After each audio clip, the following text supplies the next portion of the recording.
कुछ दोस्त खजाने की तरह होते हैं कुछ दोस्त खजाने की तरह होते हैं, जी करता है जमीन में गाड़ दूं।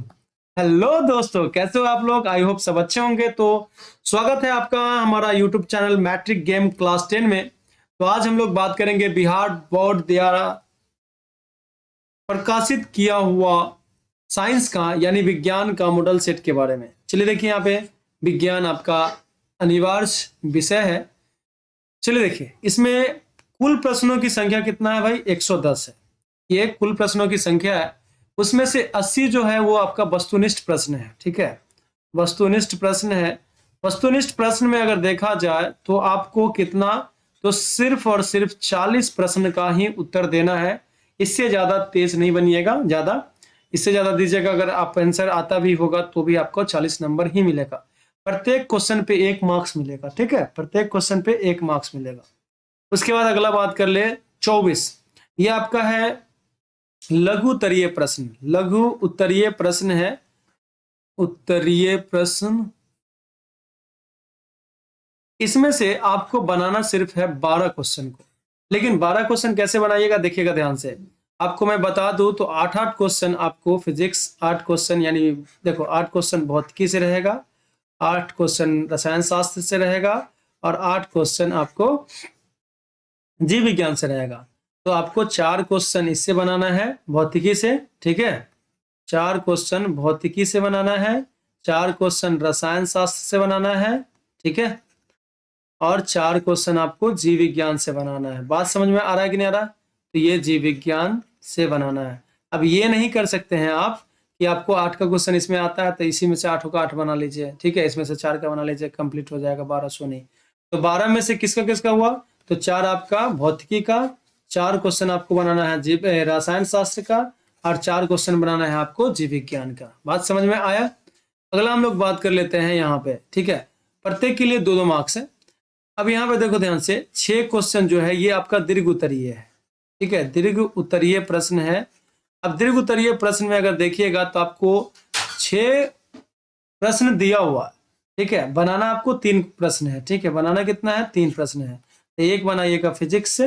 ठीक है, एक प्रश्न बनाना है फिजिक्स से, एक फिजिक्स से, एक प्रश्न आपको रसायन शास्त्र से, एक प्रश्न आपको रसायन शास्त्र से बनाना है और एक प्रश्न आपको जीव विज्ञान से बनाना है। ठीक है, देखा जाए यहाँ पे तो इसके लिए आपको 6 मार्क्स मिलेगा, इसके लिए 5 मार्क्स मिलेगा, इसके लिए भी 5 मार्क्स मिलेगा। तो आपको समझ में आ गया कि हम लोग को साइंस का क्वेश्चन किस तरह अटेंड करना है। ठीक है, और ये सारा चीज नीचे लिखा हुआ तो आप देख लीजिएगा, कोई दिक्कत नहीं, कोई डाउट नहीं है। तो हम लोग पहले आपको यहाँ पे बता दिया गया कि क्या हो रहा है।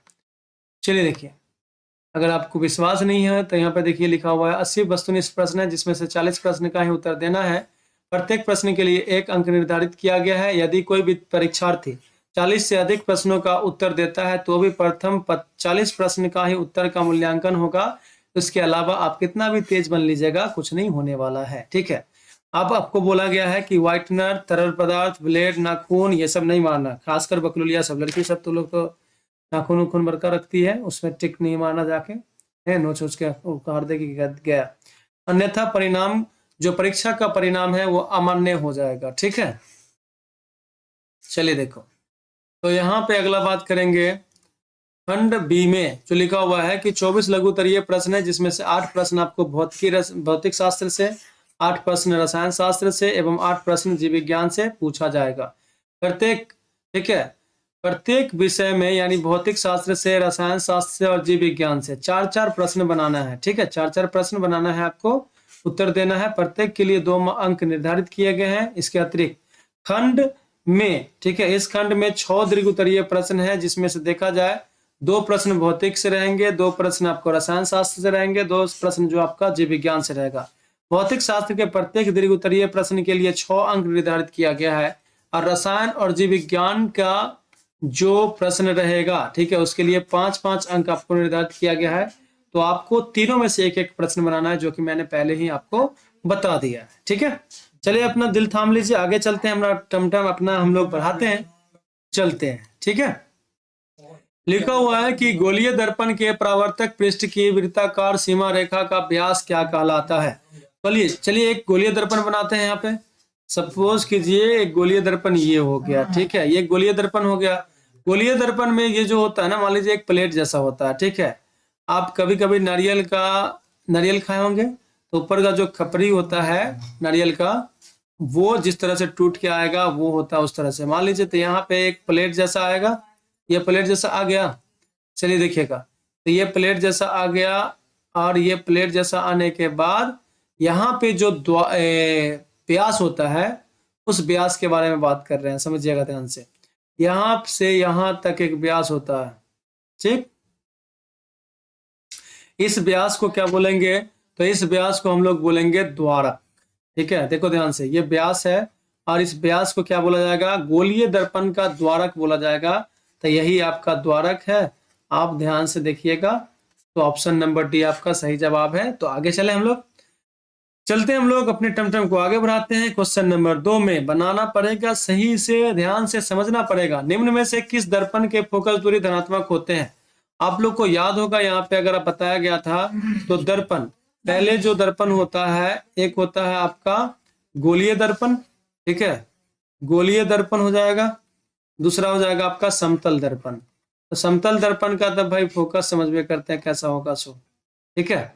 इसका आपको फोकस जो होगा वो इनफाइनाइट हो जाता है। गोलीय दर्पण 2 प्रकार का हो जाएगा, ठीक है। गोलीय दर्पण 2 प्रकार का हो जाएगा। एक हो जाएगा आपका अवतल दर्पण, ठीक है, अवतल दर्पण। दूसरा हो जाएगा आपका उत्तल दर्पण, समझिएगा। तो अवतल दर्पण किस तरह का होता है, इस तरह का होता है। तो इस तरह का होता है, तो इसका वृत्त इधर पूरा होगा, ठीक है। इसका मतलब फोकस दूरी जो होगा, फोकस दूरी जो होगा इधर होगा। और हम लोग आगे की ओर को धनात्मक बोलते हैं, पीछे की ओर को ऋणात्मक बोलते हैं। तो बताओ इसका फोकस जो दूरी हुआ वो क्या होगा, ऋणात्मक हो गया, यानी नेगेटिव हो गया। वही उत्तल दर्पण के बारे में बात करेंगे, तो उत्तल दर्पण इस तरह का होता है, उठल की तरफ हम लोग चेहरा देखते हैं। तो इसका देखो फोकस दूरी इधर होगा, ठीक है। तो ये फोकस हो गया। और ये बताओ इधर की तरफ हम लोग का धनात्मक हो जाएगा, इधर की तरफ हम लोग का ऋणात्मक हो जाएगा।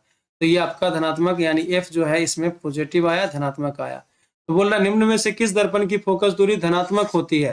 तो किसकी फोकस दूरी धनात्मक हो जाएगा भाई बताओ तो उत्तल, ठीक है, उत्तल उत्तल उत्तल दर्पण का हो जाएगा। तो यहाँ पे उत्तल दर्पण हो जाएगा, ऑप्शन नंबर ए में आपका सही जवाब है। आगे हम लोग बात करें, समझिएगा ध्यान से।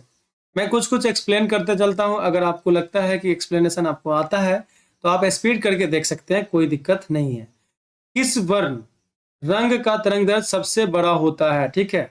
देखते हो ना शादी उदी में जैसे दुल्हन सब खासकर ना लाल लाल पहन के आएगी, एकदम लाल, पूरा खतरा का निशानी होता है, बट सबसे ज्यादा आपको ना लाल ही दिखाई देता है। लाल सबसे पहले पहुंच जाता है, एकदम भवक दिखते हैं, एकदम लाल पियर सब करते रहता है पूरा। तो सबसे ज्यादा जल्दी में तुमको पहुंचेगा जो उसका तरंग ज्यादा होता है, ठीक है। कौन पहुंचता है, तो लाल रंग पहुंचता है, ठीक है। तो लास्ट लास्ट तक बोलते रहती है हम खतरा का निशानी है, खतरा है, लेकिन फिर भी लड़का सब कहता है चलो हम लोग खतरा का खिलाड़ी है, आ जाओ। चलिए, तो आपका लाल रंग हो जाएगा ऑप्शन नंबर में। आप आगे देखते हैं 4 नंबर क्वेश्चन। चौथा नंबर क्वेश्चन में लिखा हुआ है कि किसी वस्तु का प्रतिबिंब आंख के किस भाग पर पड़ता है।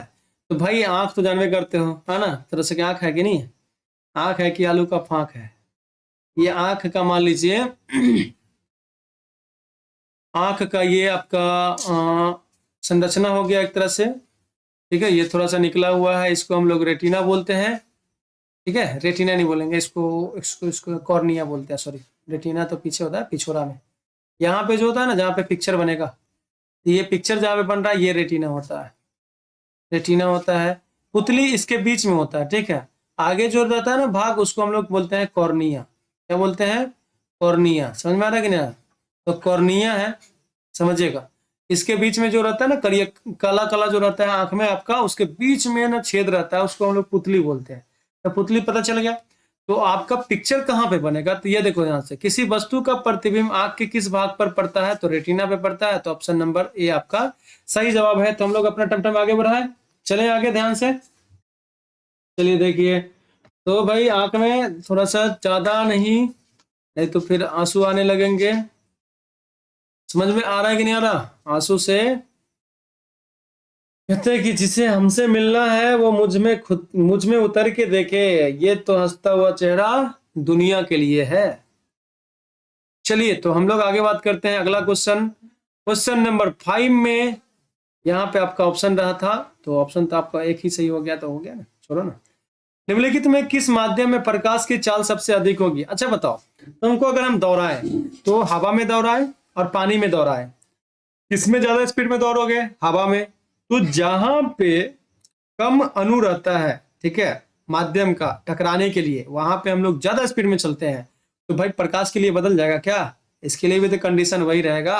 तो पानी में उतना स्पीड में नहीं चल पाएगा, लोहा में तो और स्पीड नहीं चलेगा। निर्वात मतलब होता है कि हवा भी नहीं, ठीक है, यानी कोई कण नहीं है, सबसे ज्यादा स्पीड में चलेगा प्रकाश, तो वो आपको निर्वात में चलेगा, तो कहा जाएगा कि निर्वात में प्रकाश की चाल सबसे अधिक होती है। ठीक है, कोई दिक्कत? छठा नंबर क्वेश्चन देखिए, यहाँ पे लिखा हुआ है कि दूरदृष्टि वाला नेत्र साफ साफ देख सकता है किसको? अब देखो एक चीज याद कराता हूं, इसमें ध्यान रखना, दूरदृष्टि वाला को जो लिखा रहे ना वही, देखो ध्यान से, जो लिखा रहे वही दिखेगा। दूरदृष्टि वाला नेत्र, दूरदृष्टि दोष जिसको हुआ है, तो जो लिखा हुआ है वही दिखेगा। अब मान लीजिए जो चीज हम लिखेंगे तुमको बोलेंगे देखो क्या है, तो जो लिखा हुआ वही ना दिखेगा। तो यहाँ पे दूरदृष्टि लिखा हुआ है, दूरदृष्टि दोष जिसको भी होगा ना उसको दूर का ही वस्तु दिखाई देगा, तो दूर की वस्तुओं को साफ साफ देख सकता है। क्लियर है बात? चलिए आगे हम लोग चलते हैं, अपना टमटम को आगे बढ़ाते हैं। 7 नंबर क्वेश्चन में देखेंगे, एक अभिसारी किरण पुंज, अभिसारी मतलब क्या होता है? चलो मतलब अभी, मतलब अभी को ना, एक बिंदु को मैं अपना घर बोल देता हूं, ठीक है, क्या बोल देता हूं? घर, समझिएगा। अभी मैं आया, तो अभी मैं आया मतलब ये होगा, अभी मैं आया, अभिसारी, अभिसारी, तो ये अभिसारी किरण पुंज हुआ। अगर तुमको बोला गया कि यहाँ पे अभिसारी किरण पुंज समतल दर्पण पे आपतित होती है, तो यहाँ पे एक समतल दर्पण है, यहाँ पे क्या है? एक समतल दर्पण है। तो समतल दर्पण पे अगर आपतित होती है, इधर से रंगा हुआ है, तो आपको कैसा प्रतिबिंब बनेगा? तो आपको प्रतिबिंब लगेगा कि यहां से ये गुजर रहा है इस तरह से, ठीक है, यहां से लगेगा कि ये क्या हो रहा है? गुजर रहा है। तो ध्यान से देखो, अब ये घर से जा रहा है, तो अभी मैं आया, ये जो इधर का लिखाया हुआ है अभिसारी, अभिसारी किरण पुंज है ये, अभिसारी किरण पुंज, अभी मैं आया। तुम अब जाओ, तो घर से जाओ मतलब ये है, ठीक है, अब जाओ, तो आप जाइए, आप जाइए तो आपतित, ठीक है, सॉरी आपतित बोल रहा हूं मैं, अभिसारी किरण पुंज होता है और एक होता है अपसारी किरण पुंज, तो आप जाइए, ठीक है, अपसारी किरण पुंज, तो ये अपसारी हो गया। तो बताइए इसका जो प्रतिबिंब बना कैसा बना? अपसारी बना, तो यहाँ पे आपका हो जाएगा अपसारी किरण पुंज। कोई दिक्कत? तो हम लोग अगला क्वेश्चन देखते हैं, क्वेश्चन नंबर 8। यदि एक प्रिज्म से एक वर्णी, यहाँ पे क्लियर कर दिया, एक ही वर्ण जा रहा है, एक वर्णी किरण गुजरे तो इसका क्या नहीं होगा? अगर मान लीजिए श्वेत प्रकाश आता, तो उसमें तो सातों का 7 रंग होता, तो ये क्या होता? अपना अपना कैपेसिटी के हिसाब से बढ़ जाता। लेकिन यहाँ पे क्लियर बोल दिया है एक ही वर्ण का है, ये अगर श्वेत होता तब ऐसा होता, लेकिन यहाँ पे क्लियर बोल दिया है कि एक ही वर्ण का है, तो बताओ वर्ण विक्षेपण होगा? यहाँ पे वर्ण का बिछड़ना हुआ, वर्ण विक्षेपण हुआ था, तो श्वेत प्रकाश गया था तब हुआ था, ये श्वेत प्रकाश रहेगा तब होगा वर्ण विक्षेपण। बात समझ में आ रहा है कि नहीं आ रहा? तो यहाँ पे आपको एक वर्णी किरण पुंज गुजर रहा है, तो इसका क्या नहीं होगा? तो वर्ण विक्षेपण नहीं होगा, अपवर्तन तो होबे करेगा। देखो ध्यान से, यहाँ पे अगर प्रिज्म है, इधर से इधर गुजर रहा है, एक वर्णी ही है, इधर से इधर गुजर रहा है, तो यह अपवर्तन हुआ, यहाँ पे भी अपवर्तन, यहाँ पे भी अपवर्तन, विचलन भी हुआ, जहां जा रहा था उससे थोड़ा सा विचल गया, ठीक है। तो एक चीज नहीं होगा, क्योंकि ये एक वर्णी है, एक वर्णी है तो एक के को वर्ण है, तो भाई वर्ण अलग क्या होगा? तो वर्ण विक्षेपण जो है यहाँ पे नहीं होगा। चलिए अगला क्वेश्चन हम लोग देखते हैं, अपने टमटम को आगे बढ़ाते हैं और 9 नंबर क्वेश्चन में बात करते हैं। वायु में कांच के उत्तल लेंस की वायु में शक्ति क्या होगी? बताओ ध्यान से, उत्तल लेंस का शक्ति क्या होता है भाई? उत्तल लेंस है ना, उत्तल लेंस, ये है आपका उत्तल लेंस यानी उत्तल लेंस है। क्लियर है बात?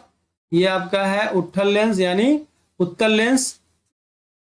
अब देखो ध्यान से, इसका फोकस जो होगा वो धनात्मक होगा। मान लीजिए यहाँ पे F है, तो फोकस जो होगा वो धनात्मक होगा, तो पावर P बराबर क्या होता है? 1/F होता है। अगर ये धनात्मक तो पावर भी धनात्मक होगा। अब पावर धनात्मक है तो भाई क्या बोल रहा है, धनात्मक बोल रहा है ना, तो ठीक है ना, समझ में आ रहा है कि नहीं आ रहा। तो आपका पावर भी धनात्मक होगा, यानी शक्ति भी धनात्मक होगा। चलिए तो हम लोग आगे बात करते हैं, थोड़ा सा जल में डुबकी लगाते हैं। जल की एक बूंद है, और कैसा बूंद है भाई, गोलीय बूंद है, ठीक है। गोलीय बूंद में व्यास के अनुदिश आपतित किरण कितनी बार अपवर्तन होगा। तो मान लीजिए ये हुआ जल की बूंदे, ये पानी की बूंदे हमें ही तो ढूंढे, इसको ढूंढेगा। तो जल की बूंद है ये जल की बूंद है। अब मान लीजिए ऐसे आया प्रकाश और इधर से गुजरा ऐसे, तो भाई कितना जगह, एक जगह ये अपवर्तन हो रहा है, एक जगह ये अपवर्तन हो रहा है। अपवर्तन कितना बार होगा, तो 2 बार होगा। ऑप्शन नंबर 2 आपका सही जवाब है। तो आगे चले हम लोग, टमटम आगे बढ़ाएं। चलिए ठीक है, तो 11 नंबर क्वेश्चन में बात करते हैं। स्विच लगाए जाते हैं। अब आपको ये भी नहीं पता है तो आप क्या कीजिए, चुल्लू पर पानी लीजिए और नाक उसमें डुबा लीजिए बस नाक डुबा के निकाल लेना, मरना नहीं, क्योंकि ये क्वेश्चन नहीं आने से कोई मरेगा क्या, बाकल है क्या। तो बकलूल नहीं बनना है। स्विच लगाया जाता है खासकर देखा जाए तो गर्म तार में, ठीक है। गर्म जिसको तुम लोग क्या बोलते हो, हॉट, है ना, हॉट। हॉट बोलते हो कि हॉट बोलते हो, बहुत आदमी हॉट भी बोलता है। तो गर्म तार में लगाया जाता है, जिसको तुम लोग गर्म तार, ठंडा तार, यानी लाल रंग का होता है, ठीक है। कभी कभी आप लोग तार देखे होंगे, मेराया होता है ऐसे ऐसे ऐसे ऐसे ऐसे करके, एक हरियर रहता है, तो इसको हम लोग ठंडा तार बोल देते हैं। तो ये हुआ गर्म तार, ठीक है। समझ में आ रहा कि नहीं रहा। ये जो हुआ ललका, जो हुआ गर्म तार हुआ, तो गर्म तार में ही हम लोग जोड़ते हैं। ये ठंडा तार हुआ, ठीक है। तो इसी में स्विच जुड़ाया जाता है। स्विच जो है इसी में लगता है, जुड़ाता है। तो गर्म तार आपका ऑप्शन नंबर में आ जाएगा। ऑप्शन नंबर सी आपका सही जवाब होगा। चलिए, ये तो बहुत हलवा क्वेश्चन है भाई। 12 नंबर क्वेश्चन जो दिया है वो तो एकदम हलवा है। अगर ये नहीं बन रहा तो फिर दिक्कत है। जूल पर कूलम, जूल पर कूलम क्या कहलाता है। आपको याद होगा भी, विभवांतर यानी विभव, विभव भी बोल सकते हो। Cars per unit charge, cars per unit charge, cars का जो होता है वो जूल होता है, और चार्ज का जो होता है वो कूलम होता है, यानी जूल पर कूलम। और विभव वोल्टेज वाले, इसी को एक साथ बोला जाता है वोल्ट, ठीक है। एक साथ इसको ही बोला जाता है क्या, वोल्ट। एसआई यूनिट है ये, एसआई मात्रक है, जूल पर कूलम, उसी को वोल्ट नाम दिया गया। किसके नाम पे, तो इटली का एक वैज्ञानिक था अलेसांद्रो वोल्टा, सांद्रो वोल्टा। इसके रिस्पेक्ट में, इसको इज्जत रखने के लिए इसका नाम वोल्ट रखा गया। तो आप याद रख सकते हैं कि विभा का, विभा वोल्टेज वाली, ठीक है, विभा वोल्टेज वाली। भाई विभा कोई का नाम होगा तो बुरा मत मानना, ठीक है, याद करने के लिए बोल रहा हूं मैं।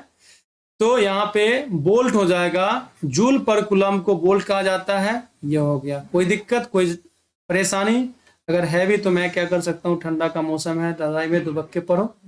नहीं पढ़ोगे तो फिर सोचते हो ना कि एग्जाम आ रहा है, धड़कनें बढ़ रही है, वो करीब आ रहा है आने वाला वो तेरा नसीब आ रहा है। चलिए देखिए, तो यहाँ पे आपका नसीब आ रहा है, तो नसीब पे बात करते हैं। चुंबकीय क्षेत्र का एसआई मात्रक क्या होता है। चुंबकीय क्षेत्र का एसआई मात्रक अगर आप बात करते हैं तो भाई टेस्ला होता है। टेस्ला है, टेस्ला कंपनी का मालिक कौन है, एलोन मस्क है। तो आप उससे याद रख सकते हैं। तो आप यहाँ पे 14 नंबर क्वेश्चन को देखिए। विद्युत घंटी, भाई घंटी डोला रहा, घंटी डोला रहा है, तो ये किस पे, विद्युत धारा के किस प्रभाव पे कार्य करता है। तो ये जब तक टन टन कराना है तो इधर से इधर नचेगा, इधर से इधर नचेगा, तो चुंबकीय प्रभाव होगा तब ना नचेगा। तो इधर टून से मारेगा, इधर से टून से मारेगा। तो यहाँ पे रासायनिक प्रभाव नहीं चलेगा, उसमें प्रभाव नहीं चलेगा। चलेगा तो कौन चलेगा, तो चुंबकीय प्रभाव चलेगा। तो आपका ऑप्शन नंबर सी सही जवाब है। अब हम लोग बात करेंगे क्वेश्चन नंबर 15 में, डायनमो। अब देखो, डायनमो में और मोटर में अधिकतर बच्चा कंफ्यूज हो जाता है। चलो बाबू देख, अब सबका मोटर जैसा आदत रहता है, ठीक है, और डायनमो जैसा सोचता है। मोटर जैसा आदत का मतलब क्या होता है, मोटर, आप याद करो मोटर चलाओ पानी के लिए, कहते हो ना, अब मम्मी मोटर चला दो पानी के लिए। अब जाते हो स्विच दबाते हो, यानी करंट उसमें देते हो, तो विद्युत ऊर्जा उसमें देते हो, तो वो नचता है तो पानी देता है, यानी विद्युत ऊर्जा को कन्वर्ट करता है किसमें, तो यांत्रिक ऊर्जा में, यंत्र बन जाता नचता है। तो मोटर चलाते हो मम्मी, पानी चला दो, मोटर चला दो, मोटर पंखा में भी होता है, उसमें जाता है बिजली यानी विद्युत धारा जाता है, तब वो नचता है। तो विद्युत धारा को किस में बदलेगा? वो यांत्रिक ऊर्जा में, विद्युत ऊर्जा को यांत्रिक ऊर्जा में बदल रहा है। और यहाँ पे बात हो रहा है किसका? डायनमो का। तो डायनमो कहाँ रहता है भाई? जनरेटर के आगे जो ना बड़का को लगा रहता है उसको। आप लोग कभी याद किए होंगे तो साइकिल में डायनमो एक लगता था, ठीक है। तो डायनमो क्या करता है? उसको नचाओगे, जैसे मान लीजिए कि जनरेटर के आगे जो लगा हुआ है वो डायनमो है, उसको नचाता है पहले, ठीक है। नचाने के बाद उसमें से इलेक्ट्रिसिटी यानी विद्युत धारा निकलता है। तो यांत्रिक ऊर्जा को विद्युत धारा में, विद्युत ऊर्जा में बदल जाता है, ठीक है। तो डायनमो बदलता है किसको? तो यांत्रिक ऊर्जा को विद्युत ऊर्जा में बदलता है। क्लियर है ये? तो 15 नंबर क्वेश्चन आपका कंप्लीट हो गया। हम लोग चलते हैं 16 नंबर क्वेश्चन में। 16 नंबर क्वेश्चन में लिखा जा रहा है कि अपवर्तनांक का रंग पर निर्भर करना कहलाता है।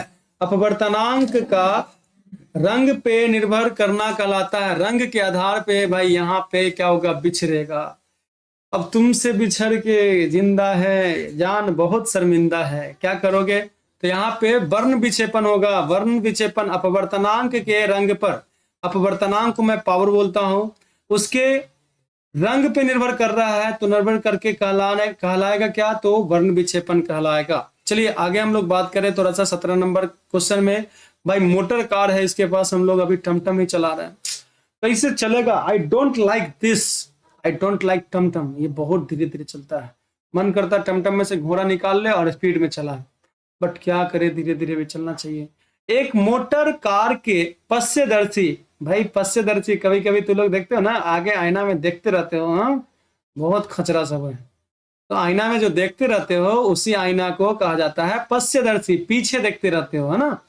बना प्रतिबिंब कैसा होता है? तो बताओ, कोई अगर लड़का या कोई लड़की अगर आपके पीछे से आता है, आप मोटरसाइकिल से है, तो बगल में जो शीशा लगा रहता है उसी को पश्चदर्शी बोलते हैं। उसमें देखते हो तो कैसा दिखाई देता है? उसका मूड़ी नीचे हो जाता है, माथा जो है, सर जो है वो नीचे हो जाता है, कि सर ऊपरे रहता है ना, रहता है ना। तो कोई भी प्रतिबिंब सीधा दिखाई देगा, तो सीधा दिखाई देगा तो समझ लीजिएगा, सुनिएगा ध्यान से, सीधा दिखाई दे रहा है तो वो आपका काल्पनिक प्रतिबिंब है। और वो छोटा दिखाई देता है, बहुत दूर रहता है, ठीक है, चाहे नजदीक रहता है, आपको पूरा दिखाई देता है और छोटा दिखाई देता है। तो वस्तु से छोटा दिखाई देता है।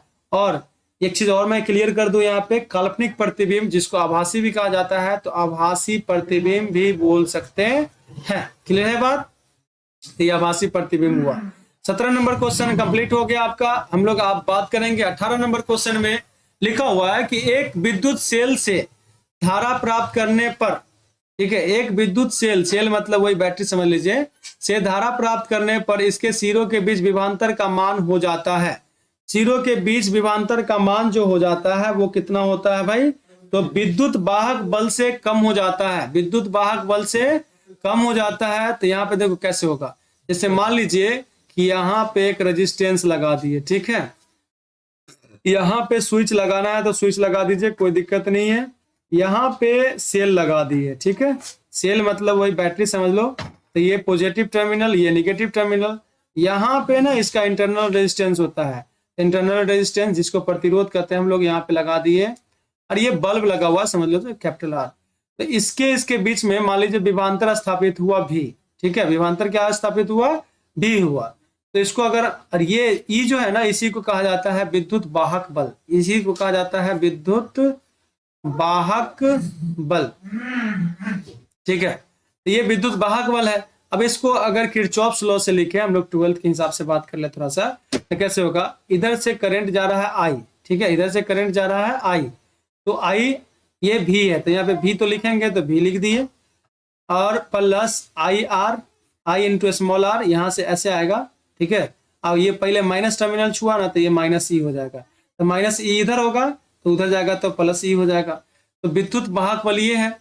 अब बताओ ध्यान से, बोल रहा है कि प्राप्त इसके सिरों के बीच का विभवांतर, विभवांतर जो है ये हुआ विभवांतर, विभवांतर। तो V बराबर हो जाएगा E माइनस आई आर, मतलब E जो था वो विद्युत वाहक बल है, उसमें से कुछ घट रहा है, इसका मतलब विभवांतर क्या हो जाता है? विद्युत वाहक बल से कम हो जाता है। तो विद्युत वाहक बल से कम हो गया। तो 18 नंबर क्वेश्चन आपको समझ में आ गया। 19 नंबर क्वेश्चन में हम लोग बात करेंगे, यहाँ पे देखेंगे, अपने टमटम को आगे बढ़ाते हुए चलते हैं, कि एक अवतल दर्पण के ध्रुव एवं फोकस के ठीक मध्य स्थित बिंब के लिए आवर्धन क्या होगा? तो देखो ध्यान से, अवतल दर्पण बना लोगे ज्यादा बेहतर होगा, समझ में भी अच्छे तरीके से आएगा। ये होता है अवतल दर्पण। अवतल दर्पण है ये, सुनो ध्यान से। अवतल दर्पण में ये होता है प्रधान अक्ष, ये क्या है? प्रधान अक्ष है। तो प्रधान अक्ष या मुख्य अक्ष होता है। यहाँ पे मान लीजिए फोकस है, यहाँ पे क्या है भाई? फोकस है, और यहाँ पे क्या है? ध्रुव है। ठीक है, यहाँ पे फोकस है, यहाँ पे ध्रुव है। तो क्या बोला कि ध्रुव एवं फोकस के ठीक मध्य, तो इसके ठीक मध्य यहाँ पे एक वस्तु रख दिया गया, यानी बिंब रखा हुआ। बिंब को वस्तु कहा जाता है। बिंब को क्या कहा जाता है? वस्तु। के लिए आवर्धन क्या होगा? तो यहाँ पे देखो, इसका जब ऐसे होगा ना, तो कहां से गुजरता है? देखो ध्यान से। तो प्रधान अक्ष के समांतर जाती हुई किरणें दर्पण से परावर्तन के बाद फोकस से होकर गुजरती है, तो लगेगा कहां से आ रहा है? पीछे से आ रहा है, पिछोरा में से। उसके बाद यहां से ये जाएगा ध्रुव पे टकराएगा। ठीक है, जैसे आया उसी तरह से टकरा के इधर चला जाएगा, लगेगा कहां से आ रहा है? पीछे से। ठीक है, क्योंकि आगे तो ये किसी जिंदगी में मिलने वाला नहीं है, तो हम लोग सोचेंगे पीछे मिल गया। ठीक है, कि सपना में मिल जाए तो मुलाकात समझ लेते हैं। रोता तो आसमां भी है जमी के लिए, लेकिन लोग उनकी आंसुओं को बरसात समझ लेते हैं। चलिए देखिए यहाँ पे, तो ये हो गया आपका प्रतिबिंब। ये बिंब है, यानी वस्तु है। तो ये वस्तु जो है, इसका ऊंचाई देख लीजिए। ऊंचाई के बेस पे बात करना चाहते हैं तो ऊंचाई से बात कर लीजिए। ठीक है, और अगर आप दूरी से बात करना चाहते हैं तो ये यू हो जाएगा, यहां से यहाँ हो जाएगा भी। ठीक है, यहां से यहाँ क्या हो जाएगा? भी हो जाएगा। तो आप अगर देखिएगा तो दर्पण का आवर्धन m बराबर होता है -v/u। अब देखो ध्यान से, माइनस तो फॉर्मूला का होता है, भी कितना है? प्लस में है, तो भी प्लस में रहने दीजिए। ठीक है, उसके बाद u आपका पीछे है, मतलब इधर निगेटिव होता है। ठीक है, समझ में आ रहा है कि नहीं? निगेटिव मतलब ऋणात्मक, आगे धनात्मक, आगे धनात्मक, अब पीछे ऋणात्मक। ठीक है, तो यहाँ पे u जो होगा वो माइनस में होगा, तो -u लिखा है, माइनस से माइनस कैंसिल, ये प्लस में आया। अब जाहिर सी बात है, v जो है थोड़ा दूरी पे बनता है, और h के बारे में भी बात कर रहे हैं, तो h डैश जो है ज्यादा है, h छोटका है। तो ये जब भी आएगा तो एक से अधिक आएगा, एक तो कभी नहीं आएगा, 1/2 भी कभी नहीं आएगा। तो जब भी आएगा तो एक से अधिक यानी 2 आएगा। तो ऑप्शन नंबर बी आपका सही जवाब है। चलिए हम लोग अगला बात करते हैं। क्वेश्चन नंबर 20 में यहाँ पे लिखा हुआ है, जीवाश्म ईंधन के जलने से कितने ऑक्साइड उत्पन्न होते हैं? चलिएगा, किन के ऑक्साइड उत्पन्न होते हैं, ऐसा लिखा गया है।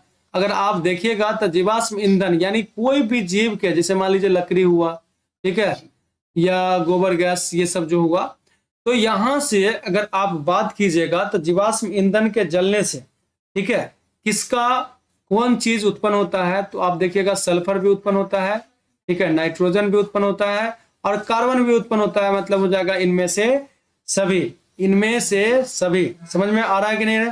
तो 20 का ऑप्शन नंबर डी सही जवाब है। अगला क्वेश्चन हम लोग बात करेंगे 21 नंबर क्वेश्चन में, वैद्युत प्रतिरोधकता का एसआई मात्रक क्या होता है? वैद्युत प्रतिरोधकता का एसआई मात्रक होता है ओम मीटर। ये तो बहुत इजी सवाल है, एकदम हलवा चुटकी में बनने वाला क्वेश्चन है। तो इसमें भाई आप लोग ज्यादा समय व्यर्थ नहीं कीजिएगा, ज्यादा समय व्यर्थ कीजिएगा तो फिर पछताइएगा, है ना।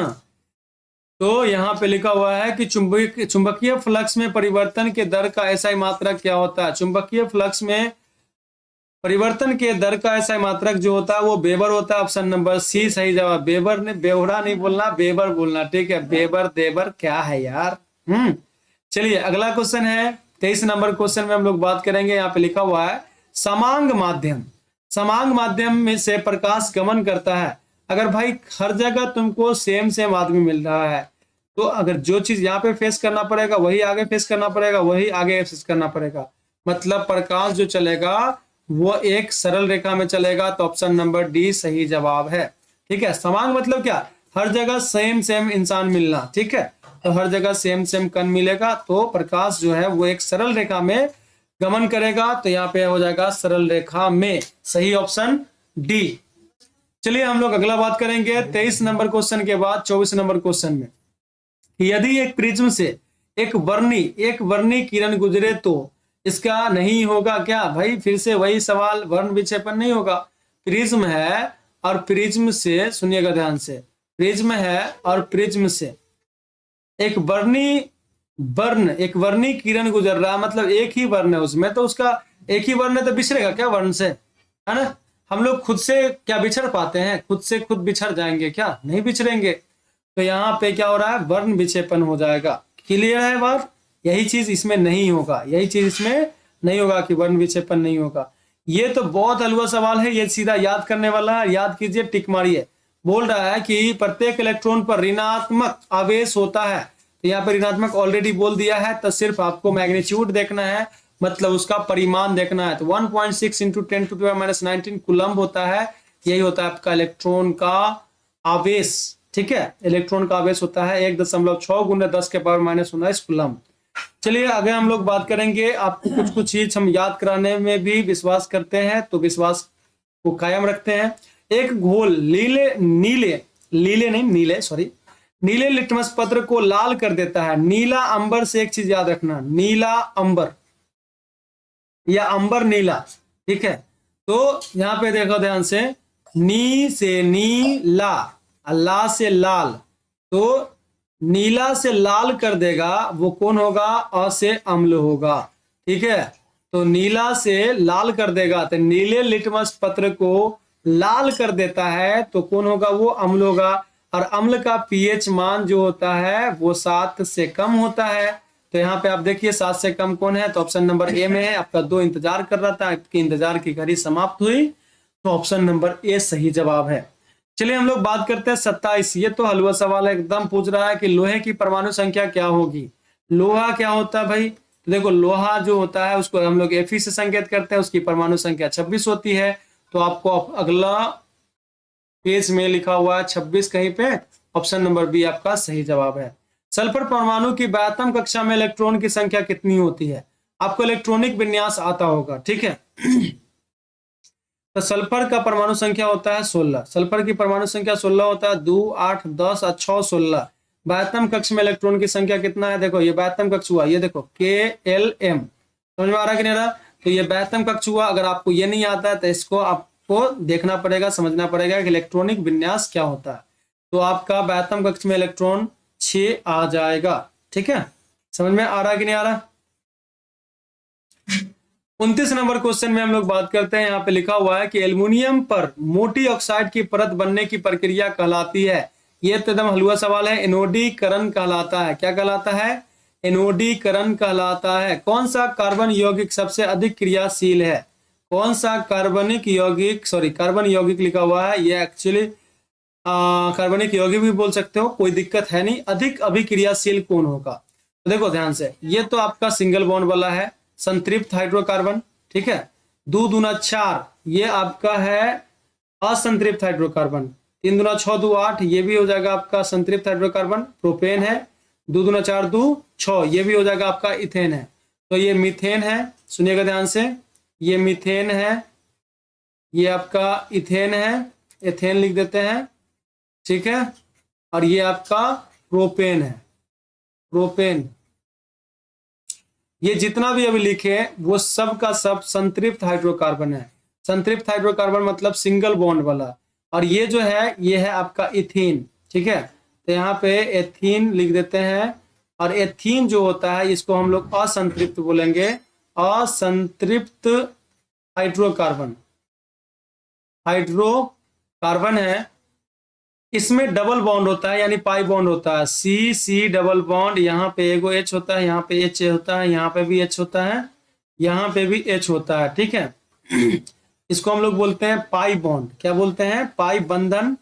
अब ये पाई बंधन के कारण ही ज्यादा क्रियाशील होता है। तो ऑप्शन नंबर सी आपका सही जवाब है, तो ऑप्शन नंबर सी सही जवाब हो जाएगा। चलिए तो हम लोग अपने टमटम को आगे बढ़ाते हैं। अब आगे बात करेंगे 31 नंबर क्वेश्चन के बारे में। 31 नंबर क्वेश्चन में लिखा हुआ है कि विरंजक चूर्ण का रासायनिक सूत्र क्या होता है। बाबू ये तो याद ही करना पड़ेगा। इसका चूर्ण का ऑप्शन रासायनिक सूत्र हो जाएगा CaOCl2, और इसको इस तरफ से भी लिखा रहता है CaOClCl, ठीक है, इस तरह से भी लिखा रहता है, तो आप ध्यान दीजिएगा। आगे बात करें 32 नंबर क्वेश्चन में लिखा हुआ है रासायनिक अभिक्रिया में भाग लेने वाले, जो भाग लेता है उस पदार्थ को क्या कहा जाता है। जैसे मान लीजिए A + B मिल के बना C + D, तो यहाँ पे AB जो है, ये जो है इसको हम लोग बोलते हैं अभिकारक। क्या बोलते हैं, अभिकारक। और ये जो बना इसको हम लोग बोलते हैं प्रतिफल। ठीक है, क्या बोलेंगे, प्रतिफल। तो अभिकारक हो जाएगा ऑप्शन नंबर बी में। तो सही जवाब आपका ऑप्शन नंबर बी हुआ। अब आगे बात करते हैं, सुबह सुबह उठ के आप क्या करते हैं। भाई वो नहीं बोल रहे हैं, बोल रहे हैं ब्रश करते हैं। ठीक है, आप लोग फिर भी मतलब ऐसा नहीं समझो यार। देखो हम लोग के मुंह में क्या होता है ना, मुंह में देख तो खट्टा खट्टा डकार आता है, यानी अम्ल बनता है। ठीक है, एक तरह से बोल सकते हो। तो अम्ल बनता है, तो अम्ल को उदासीन करने के लिए क्या हम लोग यूज करें, तो छाड़िए। और आपको याद होगा गांव में रहते होंगे अगर, तो कि हम लोग नीम के दतमन से ब्रश करते हैं, बहुत अच्छा मानते हैं उसको। और नीम का दतमन जो होता है कड़वा होता है, आपको याद होगा छाड़ भी कड़वा होता है। तो टूथपेस्ट में छाड़ रहेगा तभी तो हमारे मुंह का अम्ल को मारेगा। समझ में आ रहा है कि नहीं आ रहा। तो ये क्षारीय होता है, टूथपेस्ट जो होता है वो क्षारीय होता है। तो हम लोग अगला क्वेश्चन यानी क्वेश्चन नंबर 34 में चलेंगे अपने टमटम को आगे बढ़ाते हुए। कार्बोजिलिक, यहाँ पे बोल रहा है कार्बोजिलिक समूह कौन है। भाई COOH जो होता है कार्बोजिलिक समूह होता है, ये कार्बोजिलिक समूह है। ये एल्डिहाइड समूह है, ये एल्डिहाइड है। ये आपका कीटोनिक है, ये आपका ईथर है। तो इस चीज का ध्यान रखना होता है, ये आपको याद करना पड़ता है। याद कीजिएगा, ज्यादा बेहतर होगा। लिखा हुआ है कि निम्नलिखित में किसके कारण अम्लीय वर्षा होती है। निम्नलिखित में किसके कारण अम्लीय वर्षा होती है। तो हम आपको बता दें कि अम्लीय वर्षा होने का जो कारण होता है वो होता है सल्फर डाइऑक्साइड का, और अगर देखा जाए तो नाइट्रोजन डाइऑक्साइड का। तो आपका यहाँ पे नाइट्रोजन डाइऑक्साइड तो नहीं है, तो सल्फर डाइऑक्साइड है। एक तो मिला ना, एक तो मिला, इतना काफी है। चलिए अब निकेल का परमाणु संख्या, हम आपको बोले थे कम से कम 30 तक आप परमाणु संख्या, तत्वों की परमाणु संख्या याद कर लीजिएगा, ज्यादा बेहतर होगा। इसी के अंदर तक आपको 10th लेवल में पूछता है। तो निकेल 28, कॉपर 29, जिंक 30, यानी निकेल जो होता है उसका परमाणु संख्या होता है 28। तो ऑप्शन नंबर बी आपका सही जवाब है। चलिए हम लोग आगे बात करते हैं कि एक जांच प्रणाली में लिए गए विलयन में, ठीक है, विलयन में लोहे की कील को डुबाया गया है। लोहा के कील को डुबाया गया यानी Fe को डाला गया है। आधे घंटे बाद यह देखा गया कि विलयन का रंग परिवर्तन हो चुका है। तो जांच कीजिए कि प्रणाली में विलयन कौन सा था। तो भाई जाहिर सी बात है कि लोहा कहीं अलग चला जाएगा, दूसरा में चला जाएगा, तभी कुछ होने वाला है। चलो इसका ऑप्शन देखेंगे तो पता चल जाएगा, सब कुछ क्लियर हो जाएगा। दूध का दूध, पानी का पानी हो जाएगा। तो विलयन में कुछ ऐसा चीज होगा, ठीक है, जो लोहा उसको हटा सके। तो लोहा खुद को तो नहीं हटाएगा। आपको याद होगा बेमांग का के बा का ना मगल मन जन कर फे को नी सन पव एच चापा CHAPPA। ठीक है, यहाँ पे CH ये हो जाएगा आपका U, ये भी हो जाएगा U, ये हो जाएगा आपका G, ये भी हो जाएगा G, ये हो जाएगा D, ये हो जाएगा T।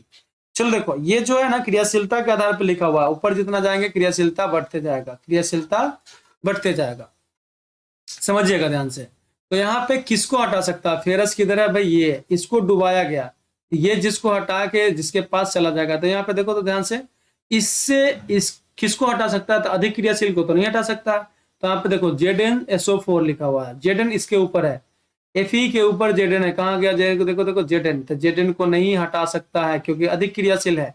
इससे फेरस से ज्यादा क्रियाशील Zn खुद है, Zn को नहीं हटा सकता। देखो यहाँ पे Fe तो खुद को तो हटाएगा नहीं। Al2SO4 लिखा हुआ है, Al देखो ऊपर है, इसको भी नहीं हटा सकता है क्योंकि Fe से ज्यादा क्रियाशील Al है, इसको भी नहीं हटा सकता। कॉपर कहाँ है, देखो कॉपर नीचे है। देखो तो ध्यान से CuSO4 लिखा हुआ है ना, तो CuSO4 को ये आराम से रिप्लेस कर देगा। तो प्रतिस्थापन यहाँ पे अभिक्रिया होगा। तो ऑप्शन नंबर बी आपका सही जवाब होगा। चलिए हम लोग क्वेश्चन देखते हैं। 38 नंबर क्वेश्चन में यहाँ पे लिखा हुआ है कि एथेनॉल को सांद्र H2SO4 के साथ गर्म करने पर निम्नलिखित में कौन सी गैस बनती है। एथेनॉल को सांद्र H2SO4 के साथ गर्म करने पे कौन सी गैस बनती है। तो यहाँ पे एथीन बनती है, ठीक है। तो ऑप्शन नंबर आपका डी सही जवाब होगा। एथीन C2H4 बनता है, आप ध्यान रखिएगा, एथीन बनती है, ये आपको याद रखना पड़ेगा। तो जो वादा किया वो निभाना पड़ेगा। चलिए देखते हैं, तो हीरा निम्नांकित में किस तत्व का अपरूप है? भाई हीरा तो जानवे करते हो, इसका तो दीवाना है पूरा दुनिया, और ये कार्बन से बना हुआ है। तो आपको याद भी होगा कहावत की, कोयला में ही हीरा बनता है। एक्चुअली कार्बन का अपरूप होता है हीरा, और बहुत ही ज्यादा बोल सकते हो कठोर होता है। दुनिया का सर्वाधिक कठोर चीज जो होता है वो हीरा होता है, जो सबको पसंद भी आता है। ठीक है, तो जब मैं छोटा बच्चा था तो सुपरमैन पे मरता था। अब चलो आगे चलते हैं। 1 ग्राम सोने से कितना लंबा तार बनाया जा सकता है? 1 ग्राम सोना, ओ माय गॉड, 1 ग्राम सोना था। ठीक है, 1 ग्राम सोना से कितना लंबा तार बनाया जा सकता है? तो लगभग देखा जाए तो 2 किलोमीटर लंबा तार बनाया जा सकता है। तो ऑप्शन नंबर डी आपका सही जवाब होगा। ये तो आपको याद रखना ही पड़ेगा। चलिए आगे हम लोग बात करते हैं। ये तो भाई समझिए, इसको थोड़ा सा समझाएंगे, ध्यान से समझिएगा। बोल रहा है कि निम्नलिखित यौगिक में निम्नांकित यौगिकों में कौन जल में विलय है? जल में विलय मतलब जल में जो बिला जाएगा, जल में जो घुल जाएगा। तो भाई बेंजीन बड़ा बेरहम है, तो ये तो घुलने से रहा, बेरहम नहीं घुलेगा। समझ में आ रहा? मीथेन बोलता है कि भाई मीथेन तो गैस है, गैस जल में कैसे घुलेगा? कार्बन डाइऑक्साइड भी गैस है, ये भी गैस है। ठीक है, और ये भी गैस है। बात समझ में आ रहा है कि नहीं आ रहा? तो ये गैस है, कार्बन डाइऑक्साइड भी गैस है, और बेंजीन बेरहम है। ठीक है, बेंजीन जो है वो बेरहम है। ठीक है, तो ये तो बेरहम है, तो ये भी घुलने से रहा, ये भी घुलने से रहा, ये भी घुलने से रहा। तो कौन घुलेगा भाई? ग्लूकोज घुलेगा। चलिए आगे बात कर लेते हैं। ऑप्शन नंबर तो मिल गया आपको। क्वेश्चन नंबर 42 में लिखा हुआ निम्नांकित में कौन अमलगम है? अमलगम का हम परिभाषा बता दे तो कोई भी एक धातु ले लीजिए। ठीक है, अन्य धातु, कोई भी धातु ले लीजिए, और उसको मरकरी के साथ संयोजन करा दीजिए, तो जो बनेगा वो अमलगम होगा। ठीक है, अमलगम होगा। तो देखो मरकरी कहीं दिखाई दे रहा है, तो यहाँ दिखाई दे रहा है, धातु के साथ मरकरी है, Hg मतलब मरकरी होता है। ठीक है, ये जो है मरकरी है। मरकरी को पारा भी कहा जाता है, तो आप याद रखिएगा, पारा पारी। तो अमलगम हो जाएगा आपका NaHg, यानी ऑप्शन नंबर डी सही जवाब। चलिए अब आगे बात करते हैं, थोड़ा सा टमटम को आगे बढ़ाएं। क्वेश्चन नंबर 43 में लिखा हुआ है कि एथिलीन का IUPAC नेम क्या होगा? IUPAC हो जाए। ठीक है, IUPAC नेम लिखना है, ये स्पेशल नाम होता है। तो एथिलीन जो होता है उसको बोलते हैं CH2 डबल बॉन्ड, CH2 को एथिलीन बोलते हैं। तो भाई क्या है? ये लिखा हुआ है, एथीन लिखा हुआ है, तो ऑप्शन नंबर बी आपका सही जवाब होगा। तो हम लोग अपना टमटम को आगे बढ़ाएं। चले आगे कि नहीं चले? चलते हैं। तो हम लोग यहाँ पे बात करेंगे आगे की ओर, और अपने दुख को जाहिर ना करते हुए बढ़ते हैं। कि कहा जाता है कि अगर निकालो तो नोच नोच कर निकालना दिल से, मैं जरा सा भी रह गया तेरे अंदर तो बहुत याद आऊंगा। चलिए यहाँ पे लिखते हैं आगे, ब्यूटेनोन। भाई नोन लिखा हुआ है, नोन है तो कीटोन का होगा, नोन है तो कीटोन का होगा। जिसका अणुसूत्र जो है C4H8O है, इसका क्रियाशील समूह क्या होगा? कीटोन होगा, कीटोनिक होगा। ऑप्शन नंबर बी आपका सही जवाब है। तो ये आपको तो याद करना पड़ता है भाई, जब तक याद नहीं कीजिएगा आप नहीं समझ पाइएगा। और आप लोग को अगर तकलीफ होगा तो आप इस पे कमेंट में बोलिएगा, मैं इसका कार्बन चैप्टर का एक केमिस्ट्री का कार्बन चैप्टर का वीडियो बना दूंगा, हो सकता है आपको उससे बहुत हेल्प मिल जाए। चलिए देखिए, तो यहाँ पे अगला नंबर क्वेश्चन है 45 में बात करेंगे कि अल्काइन में 2 कार्बन परमाणुओं के बीच कितने सहसंयोजक बंधन होते हैं? सहसंयोजक बंधन का बात कर रहा है अल्काइन। ठीक है, देखो एल्काइन जो होता है ना वो क्या होगा? यहाँ पे हो जाएगा मिथाइन। एल्काइन जो होता है उसमें CC डबल बॉन्ड नहीं, ट्रिपल बॉन्ड होता है। ठीक है, अल्केन सुनो, यहाँ पे मैं बता दूं, अल्केन में CC सिंगल बॉन्ड होता है, अल्कीन में, ठीक है, ये अल्केन है, एल्केन, एल्केन में ये होता है, और CC डबल बॉन्ड जो होता है वो एल्कीन में होता है, एल्कीन। बात समझ में आ रहा है कि नहीं आ रहा? एल्कीन में हो गया। और सीसी ट्रिपल बॉन्ड जो होता है यानी त्रिबंध जो होता है वो एल्काइन में होता है। तो यहाँ पे एल्काइन जो हो गया, समझिएगा ध्यान से, ये हो जाएगा। तो सीसी 3 बॉन्ड यानी 3 बंधन होता है, तो सीसी बंधन कार्बन कार्बन के बीच में 3 सहसंयोजक बंधन होते हैं। चलिए हम लोग आगे बात करेंगे। सिनेबार किस धातु का अयस्क है? भाई ये तो बहुत अच्छा है, बहुत बढ़िया है। तो मरक्यूरी, मरक्यू नहीं जाती, ठीक है, यहाँ पे Hg लिखा हुआ है। तो सिनेबार किस धातु का अयस्क है भाई? तो मरकरी का है। तो यहाँ पे मरकरी हो गया। कोई दिक्कत, कोई डाउट, कोई तकलीफ है तो बोलिए। चलिए अगला क्वेश्चन हम लोग देखेंगे। यहाँ पे क्वेश्चन नंबर 47 कि सल्फाइड अयस्क का सांद्रण निम्नलिखित में किस विधि द्वारा किया जाता है? सल्फाइड अयस्क का सांद्रण निम्नलिखित में किसके द्वारा किया जाता है? तो फेन उत्प्लावन विधि द्वारा किया जाता है। फेन उत्प्लावन विधि द्वारा किया जाता है। 48 नंबर क्वेश्चन में हम लोग बात करें, यहाँ पे लिखा हुआ है कि जल के वैद्युत अपघटन में कैथोड पर कौन सी गैस मुक्त होती है? क्लोरीन। तो भाई देखो जल है, तो जल का अगर आप अणुसूत्र देखेंगे तो भाई H2O होता है। तो हाइड्रोजन जो है ऐसे प्लस वाला में टूटेगा, भाई है अधातु बट प्लस में टूटता है। ऑक्सीजन जो है टूटेगा क्या? ऑक्सीजन, समझ में आ रहा है कि नहीं आ रहा? तो ये 2 माइनस में टूटेगा, ध्यान से देखिएगा। तो प्लस वाला किस पे चल जाता है? तो प्लस वाला कैथोड पे चला जाता है। कैथोड पे तो कौन जाएगा? तो प्लस वाला कैथोड पे। तो यहाँ पे आपका हो जाएगा हाइड्रोजन जो कि कैथोड पे जाएगा। तो कैथोड पे मुक्त होगा वो हाइड्रोजन गैस मुक्त होगा। क्लियर है बात? ये जो है ऑक्सीजन, ये आपका नेगेटिव चार्ज है, तो नेगेटिव वाला है तो ये एनोड पे चला जाता है। यहाँ पे एनोड पे ये चला जाएगा। किसी को कोई डाउट है, कोई दिक्कत, कोई तकलीफ? ठंडा का मौसम में सरकाई लो खटिया जारा लगे कि जारा में बलमा प्यारा लगे। क्यों लगे? पकड़ो है क्या? चलो पढ़ो। तो भाई ठंडा में ही एग्जाम देता है ना, बच्चे सबको पढ़ने में भी तकलीफ है। ओ माय गॉड, उधर शादी का माहौल चलता है, ये सब नाच गाना करेगा कि किसी किसी को तो शादी करने का भी मन करने लगता है। किसी किसी का इस लगन में हो भी जाएगा देखना, मांग टीकू क्या आएगी एग्जाम देने। हाँ अच्छा है, लड़की को अलग रहता है, लड़का का अलग रहता है। लड़का का थोड़ा लेट से होता है। तो निम्नांकित में कौन सा तत्व सबसे अधिक अधातुई गुण वाला है? निम्नांकित में कौन सा तत्व अधातुई गुण वाला है? तो वो भाई इसमें देखा जाए, अगर फ्लोरीन रहता तो फ्लोरीन होता, ध्यान से रखना। क्लोरीन है तो इसमें क्लोरीन होगा। चलिए देखिए अगला लिखा हुआ है कि नीला थोथा, ये पोता है कि थोथा है? थोथा है, जिसको हम लोग तूतिया कहते हैं। क्या रासायनिक सूत्र क्या होगा? देखो CuSO4 × 5H2O एक्चुअली होता है, ठीक है, समझ में आ रहा कि नहीं रहा? तो CuSO4 × 5H2O option number B आपका सही जवाब हो जाएगा। अब यहाँ पे 51 नंबर क्वेश्चन में लिखा हुआ है कि प्रदूषण मुक्त ऊर्जा स्रोत कौन है? प्रदूषण मुक्त ऊर्जा स्रोत, देखो पवन से भी आपको प्रदूषण नहीं होगा, सौर ऊर्जा से भी प्रदूषण नहीं होता है, जल ऊर्जा से भी प्रदूषण नहीं होता है, जल वैद्युत ऊर्जा। तो इनमें से सभी हो जाएगा, ऑप्शन नंबर डी आपका सही जवाब हो जाएगा। चलिए हम लोग आगे बढ़ते हैं, अपने टमटम को आगे बढ़ाते हुए चलते हैं। 52 नंबर क्वेश्चन में लिखा हुआ है कि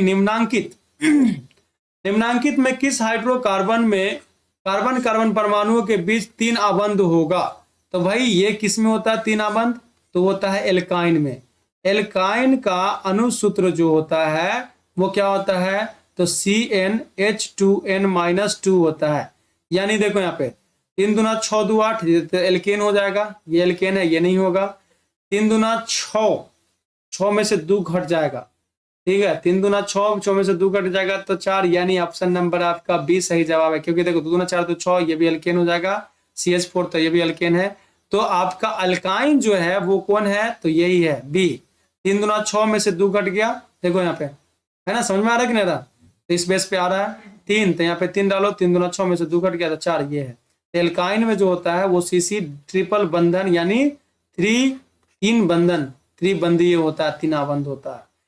चलिए हम लोग आगे अपना बात करें, टमटम को बढ़ाते हुए 53 नंबर क्वेश्चन में बात करते हैं कि भाई निम्नलिखित में कौन सा यौगिक एरोमेटिक यौगिक है? इसको तो आंख बंद करके भी मारोगे तो ठीक लगेगा, ठीक है। बेंजीन जो होता है वो एरोमेटिक होता है। एरोमेटिक मतलब यहाँ पे इस तरह से बनाया हुआ है, ठीक है। अब इसका कंसेप्ट अभी हम बताएंगे नहीं, क्योंकि 12th लेवल का कंसेप्ट रहता है। फिलहाल आप लोग क्या कीजिए, याद ही कर लीजिए, ज्यादा बेहतर होगा। ठीक है, जिसमें 2 पाई इलेक्ट्रॉन रहे, 2 पाई इलेक्ट्रॉन रहे, या मान लीजिए कि 6 पाई इलेक्ट्रॉन रहे। ठीक है, इस तरह का जब रहता है तो उसको हम लोग बोलते हैं, इसमें देखो 2 पाई इलेक्ट्रॉन है, इसमें 2 पाई इलेक्ट्रॉन है, इसमें 2 पाई, यानी टोटल कितना हुआ, 6 पाई इलेक्ट्रॉन हो गया। तो बेंजीन है, ये बेंजीन का है। बेंजीन एरोमेटिक यौगिक होता है। ठीक है, बेंजीन क्या होता है, एरोमेटिक यौगिक होता है मेरे भाई। आगे चलें तो ऑप्शन नंबर क्वेश्चन नंबर 54 में लिखा हुआ है, उच्च बासीय अम्लों के सोडियम लवण कहलाते हैं। भाई साबुन कहलाता है। ये तो कोई बच्चा से भी पूछोगे तो बता देगा, एकदम इजी हलवा सवाल है पूरा का पूरा। ठीक है, तो वही वाला बात हो जाएगा कि 1.5 कट्ठा चटनी का बात हो जाएगा ना, 3 कट्ठा हलवा, 1.5 कट्ठा भंटा की 1 कट्ठा बोई दिया धनिया ये जान, कि कूची कूची खाइब चटनिया ये जान। नहीं नहीं नहीं, चटनिया नहीं खाना। यहाँ देखो ध्यान से लिखा हुआ है कि एक कक्षा में इलेक्ट्रॉनों की अधिकतम संख्या कितनी हो सकती है। तो यहाँ पे अगर आप देखिएगा तो इलेक्ट्रॉन की संख्या, कक्ष में इलेक्ट्रॉन, एक कक्ष में इलेक्ट्रॉन की संख्या जो होता है वो फॉर्मूला कौन होता है, डायरेक्ट फॉर्मूला पे ही डाला हुआ है, 2n² होता है। भाई देखो 2n², ऑप्शन नंबर सी आपका सही जवाब हो गया। अब हम लोग चलते हैं थोड़ा सा, केमिस्ट्री बहुत पढ़ लिया, केमिस्ट्री हम लोग को बोर कर दिया। अब आ जाते हैं जीव विज्ञान में। साइटोन का आकार कैसा होता है, आप याद कीजिए, न्यूरॉन यानी तंत्रिका कोशिका, तंत्रिका कोशिका का आकार ऐसा होता है, याद है कि नहीं है। ठीक है, ये है आपका एक्सोन, यहाँ पे ये जो जगह रहता है इसको साइटोन कहा जाता है। यहाँ जो होता है ऐसे ऐसे उसको डेंड्राइट्स कहा जाता है। क्लियर है बात कि नहीं है, क्लियर। ठीक है, क्लियर है कि नहीं है तो मेरे को घुमाने ले चलना। ये जो भाग है ऊपर का, ठीक है, ये जो भाग है इसको ही कहा जाता है साइटोन। क्या कहा जाता है भाई, साइटोन कहा जाता है। और ये किस आकार का है तो भाई देख लीजिए, ताराकार आकार का है। ठीक है, चलिए देखिएगा, यहाँ पे पूंछ उछ होता है। ठीक है, इसका बाद में कर लेंगे। और ये डेंड्राइट्स है, डेंड्राइट्स। चलिए देखा, तो 56 नंबर क्वेश्चन हम लोग बना लिए। अगले चलते हैं क्वेश्चन नंबर 57 में। तो 57 में लिखा हुआ, निम्नांकित में कौन एक पादप हार्मोन नहीं है। अब आपको हम थोड़ा सा याद दिला ले, oxytocin, oxytocin, ethylene, cytokinin, short के कानेगा, तो ये पादप हार्मोन है। ठीक है, ये भी पादप हार्मोन है। ऑक्सीन भी पादप हार्मोन है। और ये जो देखो ऑक्सीटोसिन, ये बाबू जो है लव हार्मोन है। ठीक है, जो आपको तुम पास आए यूं मुस्कुराए, तुमने न जाने क्यों सपने दिखाए, लव हार्मोन है। एक मादा एक नर को अट्रैक्ट करने के लिए। ठीक है, ये एक्चुअली देखा जाए तो आपको प्रेगनेंसी के समय भी, ठीक है, रिलीज होता है। तो ऑक्सीटोसिन जो है ये आपका पादप हार्मोन नहीं है, पादप हार्मोन नहीं है। तो ऑप्शन नंबर ए आपका सही जवाब हो जाएगा। ये सब तो भाई पादप हार्मोन है। ठीक है, तो आपको जो पूछ रहा है वो ऑप्शन न देंगे, तो यहाँ पे ऑप्शन नंबर ये मैंने दे दिया। तो बाकी सबको मिटा दूं, नहीं तो आप कंफ्यूज हो जाइएगा। तो ऑप्शन नंबर ए आपका सही जवाब है। ठीक है, अब किसी किसी में ना ज्यादा लव हार्मोन हो जाता है ना, तो समझते हो ना, हाय कभी कभी लड़का में ज्यादा लव हार्मोन हो जाएगा, लड़का लड़का को ही पसंद करने लगेगा, फिर दिक्कत हो जाता है। यूरिया रक्त में कहां प्रवेश करती है, यूरिया जो है वो रक्त में कहां प्रवेश करती है, तो आपको बात कर ले, यूरिया जो है रक्त में प्रवेश करती है,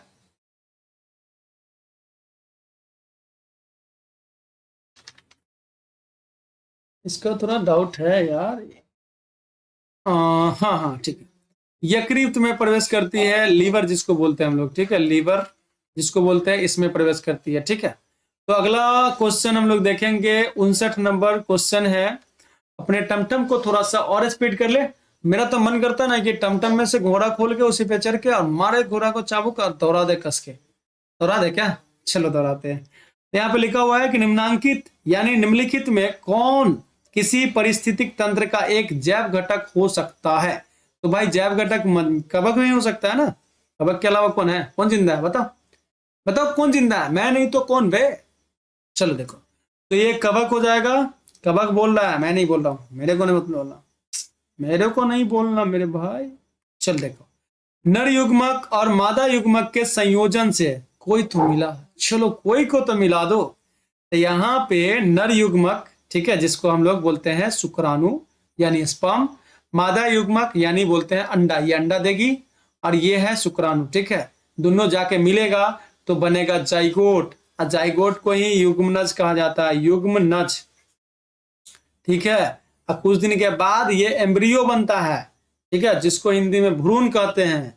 तो शुरुआती दौर में जो बनेगा वो जाइगोट होगा। इसमें भी अगर आपको डाउट होगा तो सब में आप कमेंट बोलिए कि भाई हम कौन कौन चैप्टर का वीडियो डाल दे, सबका नहीं डाल सकते, बट जो भी बोलिएगा स्पेशली हम उसका डाल सकते हैं। चलिए देखिए, तो 60 नंबर क्वेश्चन हो गया कंप्लीट। हम लोग का 20 क्वेश्चन बचा हुआ है। अब थोड़ा सा रफ्तार पकड़ते हैं, हम टमटम में से जो घोड़ा खोल रहे हैं, रुको अभी खोलते हैं, ये बहुत मेरे को स्लो स्लो ले चल रहा है, नहीं चलेगा, ऐसे नहीं चलेगा तो नहीं चलेगा।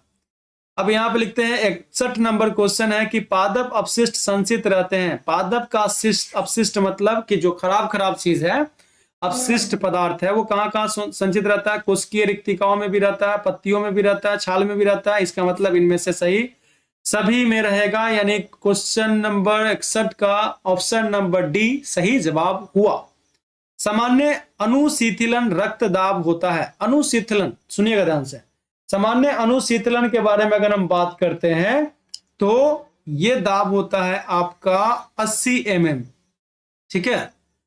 ये जो दाब होता है अनुशीतलन दाब होगा, रक्त दाब जो होगा 80 mm होगा। और आपको एक साथ साथ में एक चीज और बता दे, प्रकुंचन दाब जो होता है, ठीक है, अनुशीतलन दाब 100 बोल रहा हूं 80 mm होता है, और प्रकुंचन दाब जो होता है 120 mm होता है। तो प्रकुंचन अगर दिया रहेगा तो उस पर ध्यान दीजिएगा, ठीक है। चलिए हम लोग क्वेश्चन नंबर 63 में बात करते हैं कि मनुष्य, बिल्ली, चमगादड़, अरे चलो मिला दिया, आज तो मनुष्य को बिल्ली से भी मिला दिया, चमगादड़ से मिला दिया, ठीक है।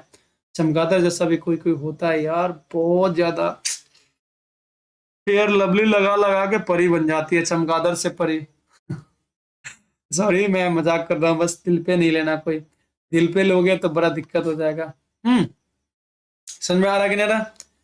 तो वही बात होता है कि मुस्कुराना मगर इशारा नहीं करना, किसी घर के लड़के को आवारा नहीं करना, मजाक को मोहब्बत में बदलने में देर नहीं लगती, सुनो ये मजाक दोबारा नहीं करना। चलिए ठीक है। 63 नंबर क्वेश्चन हो गया। हम लोग आगे बात करेंगे 64 नंबर क्वेश्चन में कि पादप में फ्लोएम उत्तरदायी होता है। फ्लोएम फल बनाता है, फल मतलब खाना, और खाना बनाएगा तो ऊपर भी है जाना, नीचे भी है जाना, ये ऊपर नीचे दोनों तरफ जाएगा, तो खाना का ये संवहन करेगा। फ्लोएम जो है उत्तरदायी होता है किसके लिए? तो भोजन संवहन के लिए उत्तरदायी होता है। एक वयस्क मनुष्य के मुंह में कितने दांत होते हैं? ठीक है, तो भाई कभी कभी आप लोग सुने होंगे ना, 32 के 32 दांत तोड़ देंगे, ठीक है, मतलब 32 को दांत होता है। अब आगे हम लोग बात करते हैं कि एंड्रोजन क्या है। अब देखो एस्ट्रोजन रहता, एस्ट्रोजन स्त्री, तो स्त्री का होता, ये एंड्रोजन है। एंड्रोजन है तो ये नर का है, नर को हर लो, नरलिंग हार्मोन है भाई एंड्रोजन। अब हम लोग आगे बात करेंगे थोड़ा सा अपने कदम को डगमगाते हुए, ठीक है, आगे चलते हैं। न्यूरॉन का वह हिस्सा जहां जानकारी हासिल होता है, आपको याद होगा न्यूरॉन को ही तंत्रिका कोशिका कहा जाता है, न्यूरॉन को ही तंत्रिका कोशिका कहा जाता है। तो देखो ये जो होता है ये आपका एक्सॉन हो जाता है,